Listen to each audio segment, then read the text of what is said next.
Машхұр Жүсіп. Адам атаның жаралып дүниеге келгені жайлы бір достым бар. Жаратсам керек соны. Жер жүзінде болат мекен жөні. Шығыңдар періштелер бұ дүниеден. Жаратсам керек адам қылып оны. Жүрген жоқ, періштелер кетеміздер. Ия Раббы, біз не жаздық, паруатыгер. Біздер тәсбих, тәхлил айтамыз ғой.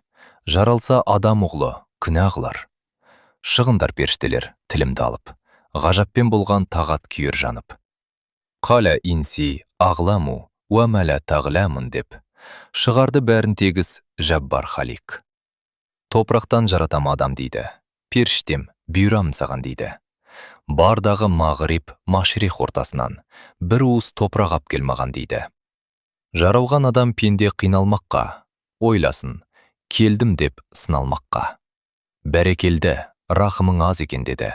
Қойыпты Ғазриилді жан алмаққа. Топырақты суға иледі лай қылғалы. От өртеп жер естірді май қылғалы. Әр түрлі топырақ қосты ащы тұщы. Біреуді жоқ, біреуді бай қылғалы. Көзбен мұрыннан бастап жан беріпті. Жыбырлап сонда мұрын түшкіртті.